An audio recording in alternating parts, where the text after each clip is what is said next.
JAC నాయకులకు ముందుగా నా నమస్కారాలు తెలియజేస్తా ఉన్నా. సోదరులారా, ఈరోజు జిల్లా సాధన కోసం జేఏసీ ఆధ్వర్యంలో రకరకాల పోరాటాలు కొనసాగించడం అందరూ చూసినటువంటిది.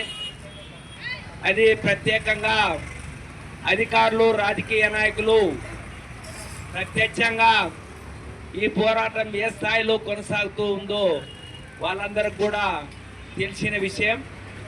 అయినా సరే పాలకులు కానీ, ప్రతిపక్షం కానీ, లేకపోతే రాజకీయాల్లో కొనసాగుతున్నటువంటి రాజకీయ నాయకులు కానీ వాళ్ళు మాత్రం ఈ పోరాటంలో భాగస్వాములుగా లేకపోవడం బాధాకరం. అయినా సరే వాళ్ళు కూడా తెరనక మాట్లాడుతూ ఉన్నారు. ఆదోని జిల్లా కావాల్సిందే, ఇవ్వాల్సిందే, తేవాల్సిందే అన్ని గొంతెమ్మ కోరికల మాదిరిగా కోరుతా ఉన్నారు. కానీ అది కాదు.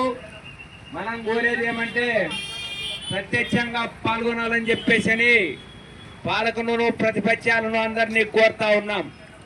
కానీ ఉపన్యాసాలకు మాత్రం పరిమితం కావద్దండి. మేము ఏ పద్ధతుల్లోనైతే ఈరోజు నిరాదీక్షలో పాల్గొంటున్నాము, మరి ఏ పద్ధతుల్లోనైతే రస్తా రోకోల్లో పాల్గొంటున్నాము, బంధుల్లో పాల్గొంటున్నాము, అదే పద్ధతుల్లో మీరు కూడా పాల్గొనాలని చెప్పేసి మేము కోరుతా ఉన్నాం. లేదంటే ఈరోజు ఇచ్చేవాళ్ళు పాలకులు, అట్లాంటి పాలకులు ఇస్తామని చెప్పండి. ప్రతిపక్షం వాళ్ళు మేము ఇవ్వాలని చెప్పేసి అడగనీకి రావండి అని చెప్పేసి కోరుతా ఉన్నాం. ఈరోజు ప్రజానీకం ఆ స్థాయికి దిగజారంటే ఆమరణ నిరాదీక్షకు సాయి అని చెప్పి జిల్లా కావాలని చెప్పేసి ఎందుకు అడుగుతున్నాడో ఒకసారి ఆత్మవిమర్శ చేసుకోండి.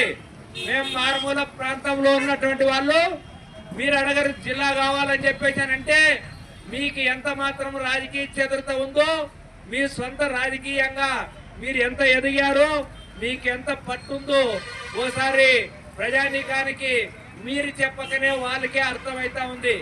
కాబట్టి ఇప్పటికైనా గుర్తించండి, ప్రజా సమస్య ఇది. మీరు చేయలేరు, వచ్చిన దాన్ని ఎవరు వద్దనలేరు. జిల్లా కేంద్రమే వస్తే జిల్లా కేంద్రానికి కావాల్సినటువంటివన్నీ జిల్లా కేంద్రానికి వస్తాయి. ఆ వచ్చిన వాటిని ఉపయోగించుకొని కనీసం మా సమస్యలు మేమైనా పరిష్కరించుకునే దానికి అవకాశం కల్పించాలని చెప్పేసి మిమ్మల్ని కోరుతూ ఈ డిమాండ్ కోసం మీరు కూడా పోరాటంలో భాగస్వాములు కావాలని చెప్పేసి, లేదంటే అమర నిరాదీక్ష చేపడితే పోరాటాల్లోన అంతిమమైనటువంటి పోరాటం ఆ పోరాటమే. కాబట్టి ఆ పోరాటం కొనసాగిస్తే దాంట్లో జరిగే ఒడిదుడుకులకు బాధ్యత మీరే వహించాల్సి వస్తుంది. కాబట్టి తప్పనిసరిగా మీరు తక్షణమే స్పందివ్వాలని చెప్పేసి దాంట్లోన ఏమైనా జరిగితే దానిలకు మీరే బాధ్యత కూడా వహించాలని చెప్పేసి మేము జేఏసీగా మీకు తెలియజేస్తూ అన్ని రోజుల లోపల కనీస వాగ్దానాన్నైనా లేదా మీ నిర్ణయాన్నైనా ప్రకటించాలని చెప్పేసి కోరుతూ నాకు అవకాశం ఇచ్చిన అధ్యక్షులు స్వరూప్ గారు